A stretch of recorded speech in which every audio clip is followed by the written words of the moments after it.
ভারতের সুপ্রিম কোর্টের রায়ে প্রমাণ মিলল মোদী সরকার মুসলমানদেরকে জোর করে বাংলাদেশি বানানোর চেষ্টা করেছে। গত কয়েকদিন আগে ভারতের সুপ্রিম কোর্ট একটি ঐতিহাসিক রায় দিয়েছে। এই রায়ে আসামের গুয়াহাটির হাইকোর্টের 27টি পৃথক মামলার বিরুদ্ধে রায় দেওয়া হয়েছে। বিষয়টি শুধু 27 জনের মধ্যেই সীমাবদ্ধ নয়, বরঞ্চ ফরেনার্স ট্রাইব্যুনাল নাগরিকত্ব যাচাই এবং বিচারিক প্রক্রিয়াকে নিয়ে নতুন করে এক বিতর্ক সৃষ্টি করেছে। এই যে ভারতের মোদী সরকার মুসলমান পেলেই বাংলাদেশি আখ্যা দিয়ে তিনি সেই মুসলমানদেরকে বাংলাদেশে পুশিং করার চেষ্টা করেছে তার লোকজনদেরকে দিয়ে, আসলে ঘটনাটা কতটুকু সত্যি আমরা আজকের এই এপিসোড থেকে সেটি জানার চেষ্টা করব। শুরু থেকে শেষ পর্যন্ত আমাদের সাথেই থাকুন, আর আমি আপনাদের সঙ্গে আছি এনায়েত করিম।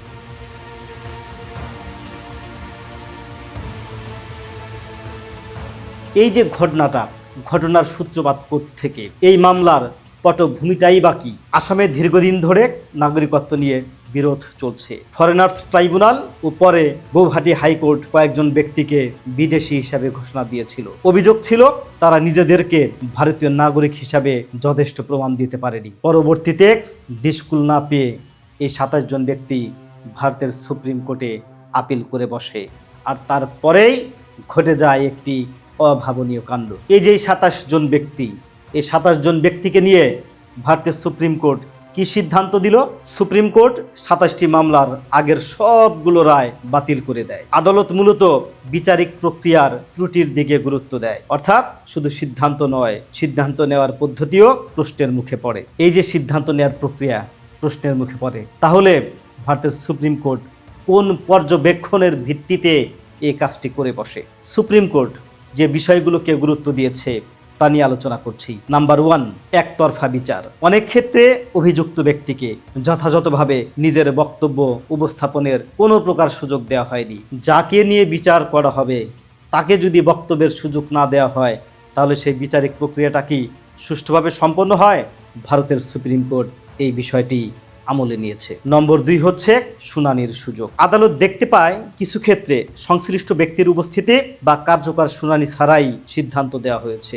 ভারত কিংবা বাংলাদেশের জুডিশিয়ালে কার্যকর শুনানি ছাড়া কোনো প্রকার সিদ্ধান্ত দেওয়ার সুযোগ নেই। ভারতের সুপ্রিম কোর্ট এই বিষয়টিও আমলে নিয়েছে। 3 নাম্বার হচ্ছে প্রমাণ মূল্যায়নের সমস্যা। নামের বানানে সামান্য পার্থক্য, নথির সামান্য অসঙ্গতি কিংবা নথিপত্রের ত্রুটিকে কিভাবে মূল্যায়ন করা হয়েছে সে বিষয়েও আদালত প্রশ্ন তোলে। এমনকি অনেক ক্ষেত্রে দেখা গেছে ইংরেজি নামের বানানে সামান্যতম ঘোরফের থাকলে তাকে সরাসরি ভারতীয় নাগরিক হিসাবে তাকে আর আখ্যা দেওয়া হয়নি, তাকে ভারতের নাগরিকত্ব বাতিল করে দেওয়া হয়েছে। নম্বর 4 হচ্ছে পরিবারের অন্য সদস্যদের প্রভাব। এটা আবার কি?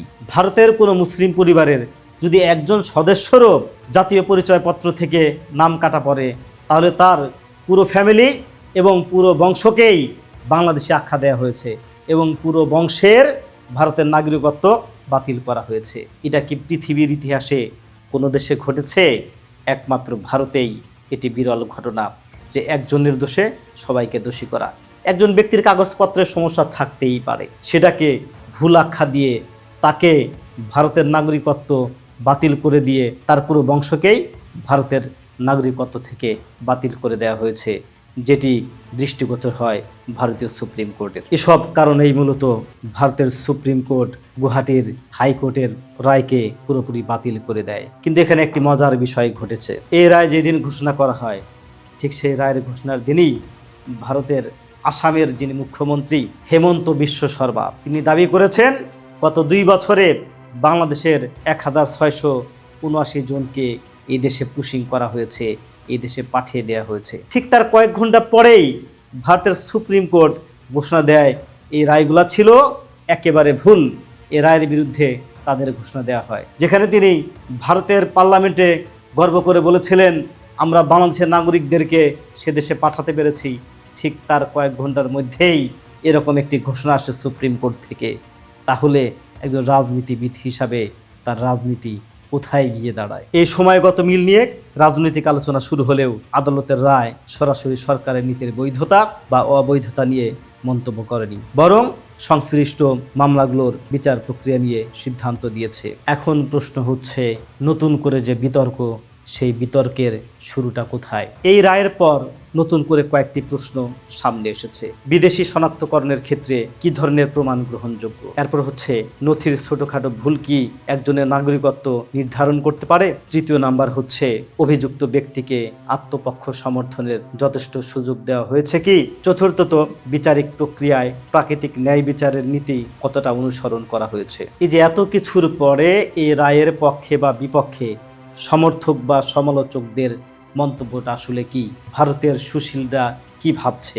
সমালোচকদের মতে এই রায় প্রমাণ করে যে নাগরিকত্ব সংক্রান্ত কিছু মামলায় বিচারিক প্রক্রিয়ায় গুরুতর ত্রুটি ছিল এবং নির্দোষ মানুষ ক্ষতিগ্রস্ত হতে পারেন। অন্যদিকে সরকারের সমর্থকদের বক্তব্য হলো, অবৈধ অভিবাসন মোকাবেলা করা সরকারের সাংবিধানিক দায়িত্ব। তবে সেই প্রক্রিয়া অবশ্য আইনের শাসন ও ন্যায্য বিচারের নীতির সঙ্গে সামঞ্জস্যপূর্ণ হতে হবে। সবচেয়ে বড় ব্যাপার হচ্ছে, এই রায়টা ভারতের নাগরিকত্ব ও বিদেশি শনাক্তকরণের ক্ষেত্রে একটি গুরুত্বপূর্ণ অধ্যায় হয়ে থাকবে। আর সুপ্রিম কোর্টের রায় মূলত একটি বার্তা দিয়েছে, কোনো ব্যক্তিকে বিদেশি ঘোষণা দেওয়ার আগে যথেষ্ট প্রমাণপত্র, সঠিক শুনানি এবং আইনি প্রক্রিয়া কঠোরভাবে অনুসরণ করা আবশ্যক। এই মামলার পরে ভবিষ্যৎ ফরেন্স ট্রাইব্যুনাল এবং নিম্ন আদালতের বিচারিক প্রক্রিয়ায় কতটা পরিবর্তন আসতে পারে, এখন সেটিই দেখার বিষয়।